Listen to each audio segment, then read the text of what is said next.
Hi అండి, ఎలా ఉన్నారు అందరూ? బాగున్నారా? Welcome back to taste and tradition.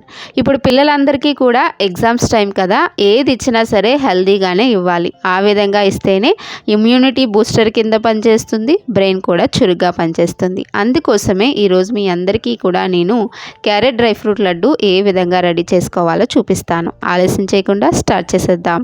ముందుగా ఇక్కడ నేను 2 మీడియం సైజ్ క్యారెట్లను తీసుకొని పైన ఉన్న స్కిన్ అనేది పీల్ ఆఫ్ చేసేసి ఈ విధంగా తురుముకొని రెడీగా పెట్టుకోవాలి. ఇప్పుడు స్టవ్ అనేది ఆన్ చేసుకొని ప్యాన్ పెట్టుకొని 1 టేబుల్ స్పూన్ నెయ్యి అనేది వేసుకోవాలి. నెయ్యి కొద్దిగా వేడెక్కాక ఇందులోని క్యారెట్ తురుము అనేది వేసేసి మంటని పూర్తిగా మీడియం ఫ్లేమ్లోకి అడ్జస్ట్ చేసుకొని కలిపేసుకున్న తర్వాత ఇది పచ్చివాసన అంతా పోయి కాస్త సాఫ్ట్గా అయ్యేంత వరకు ఫ్రై చేసుకుంటే సరిపోతుంది. ఇక్కడ చూడండి, మనకి క్యారెట్ అనేది సాఫ్ట్గా తయారైంది కదా. స్టవ్ అనేది ఆపేయండి.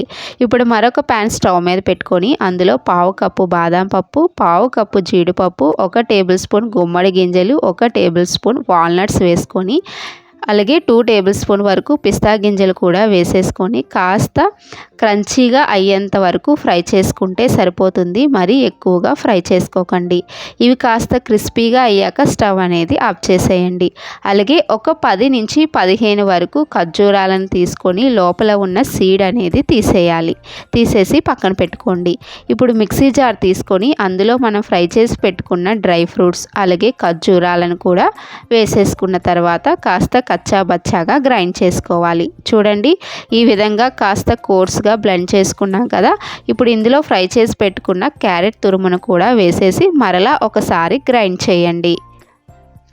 చూడండి, ఈ విధంగా గ్రైండ్ చేసుకున్న దీనిని ఒక ప్లేట్లోకి తీసేసుకోవాలి. మరీ ఎక్కువగా మెత్తగా అయిపోయేలా కాకుండా ఒకసారి పల్సిస్తే సరిపోతుంది. ఈ విధంగా ప్లేట్లోకి తీసుకున్న తర్వాత చిన్న చిన్న లడ్డూల కింద చుట్టేసుకోవడమే. చూడండి, ఎంత సింపుల్గా మనం క్యారెట్ డ్రై ఫ్రూట్ లడ్డు అనేది రెడీ చేసేసుకున్నామో. మీకు ఇంకొక విషయం చెప్పాలి, ఇక్కడ నేను ఖర్జూరం అనేది యాడ్ చేశాను కాబట్టి బెల్లం అనేది యాడ్ చేయలేదండి. మీరు ఖర్జూరం ప్లేస్లో బెల్లం కూడా యాడ్ చేసుకోవచ్చు. పైనుంచి ఈ విధంగా ఎండు కొబ్బరి పొడితో కోటింగ్ చేసేస్తే మనకి 10 నుంచి 15 రోజుల పాటు ఈ క్యారెట్ డ్రై ఫ్రూట్ లడ్డు అనేది నిల్వ ఉంటుంది. ప్రతిరోజు ఉదయాన్నే కానీ ఈవినింగ్ పూట కానీ పిల్లలకి ఒక లడ్డు కనుక ఇచ్చారంటే చాలా హెల్తీగా ఇమ్యూనిటీ బూస్టర్ కింద పనిచేస్తుంది. మరి ఇంకెందుకండి ఆలస్యం, మీరు కూడా ట్రై చేసి మీకు ఏ విధంగా వచ్చిందో నాకు కామెంట్స్లో తెలియజేయండి. మీకు ఈ క్యారెట్ డ్రై ఫ్రూట్ లడ్డు నచ్చితే కనుక తప్పకుండా లైక్ చేసి మీ ఫ్రెండ్స్ అండ్ బంధువులకి షేర్ చేయండి. Thanks for watching.